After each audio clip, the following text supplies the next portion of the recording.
بسم اللہ الرحمن الرحیم۔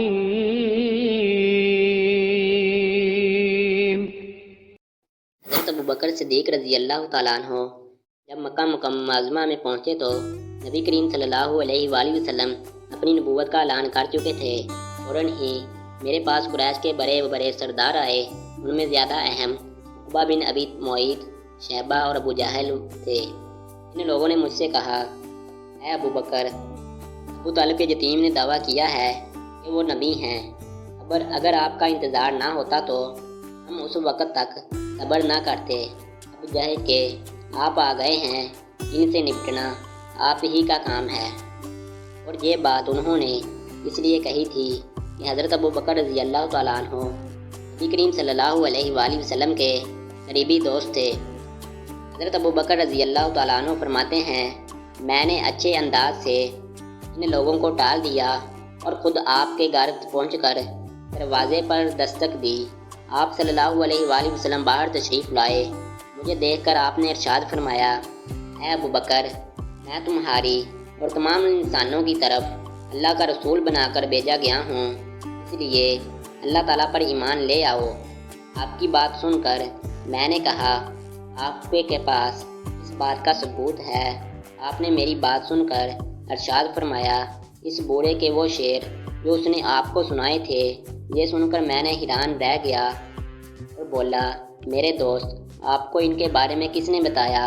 آپ نے ارشاد فرمایا، اس عظیم فرشتے نے جو مجھ سے پہلے بھی تمام نبیوں کے پاس آتا رہا ہے۔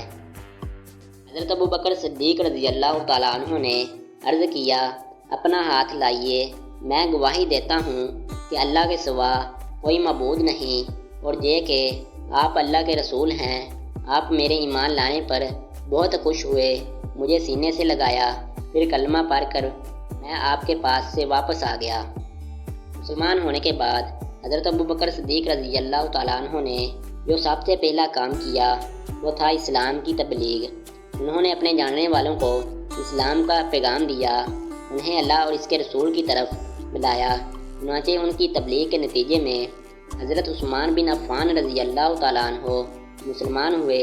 حضرت عثمان رضی اللہ تعالیٰ عنہ کے مسلمان ہونے کی خبر ان کے چاچا کے حکم کو ہوئی تو اس نے انہیں پکڑ لیا اور کہا، تو اپنے باپ دادا کا دین چھوڑ کر محمد کا دین قبول کرتا ہے؟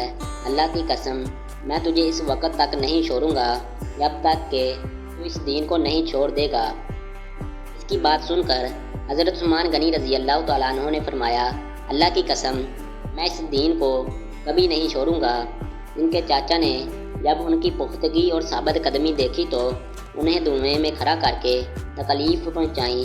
حضرت عثمان رضی اللہ تعالیٰ عنہ ثابت قدم رہے۔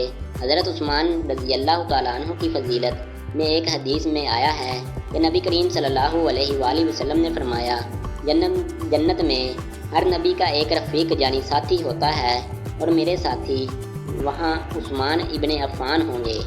حضرت ابو بکر رضی اللہ تعالیٰ عنہ نے اسلام کی تبلیغ جاری رکھی۔ آپ کی کوششوں سے حضرت عثمان رضی اللہ تعالیٰ عنہ کے بعد حضرت زبیر بن عوام بھی مسلمان ہو گئے۔ اس وقت ان کی عمر 8 سال تھی۔ اس طرح حضرت عبدالرحمن بن عوف بھی حضرت ابو بکر صدیق رضی اللہ تعالیٰ عنہ کی کوشش سے مسلمان ہوئے۔ جاہلیت کے زمانے میں ان کا نام عبدالکعبہ تھا۔ نبی کریم صلی اللہ علیہ وآلہ وسلم نے آپ کا نام عبدالرحمن رکھا۔ یہ عبدالرحمن بن عوف رضی اللہ تعالیٰ عنہ کہتے ہیں کہ امیہ ابن خلف میرا دوست تھا۔ ایک روز اس نے مجھ سے کہا، تم نے اس نام کو چھوڑ دیا جو تمہارے باپ نے رکھا تھا؟ جواب میں نے کہا، ہاں چھوڑ دیا۔ یہ سن کر وہ بولا، میں رحمان کو نہیں جانتا، اس لیے میں تمہارا نام عبداللہ رکھتا ہوں۔ چنانچہ مشرک اس روز سے مجھے عبداللہ کہتے پکارنے لگے۔ حضرت عبدالرحمن بن عوف اپنے اسلام لانے کا واقعہ اس طرح بیان کرتے ہیں، میں اکثر یمن جایا کرتا تھا۔ جب بھی وہاں جاتا اسکلان میں اقواف حمیری کے مقام پر ٹھہرا کرتا تھا، اور جب بھی میں ان کے ہاں جاتا وہ مجھ سے پوچھا کرتا تھا، کیا وہ شخص تم لوگوں میں ظاہر ہو گیا ہے جس کی شہرت اور چرچے ہیں؟ کیا تمہارے دین کے معاملے میں کسی نے مخالفت کا اعلان کیا ہے؟ میں ہمیشہ یہی کہا کرتا تھا کہ نہیں، ایسا کوئی شخص ظاہر نہیں ہوا، یہاں تک کہ وہ سال آ گیا جس میں نبی کریم صلی اللہ علیہ وآلہ وسلم کا ظہور ہوا۔ میں اس سال یمن گیا، اسی کے یہاں ٹھہرا۔ اس نے جہاں سوال پوچھا، تب میں نے اسے بتایا، ہاں ان کا ظہور ہو گیا ہے، ان کی مخالفت بھی ہو رہی ہے۔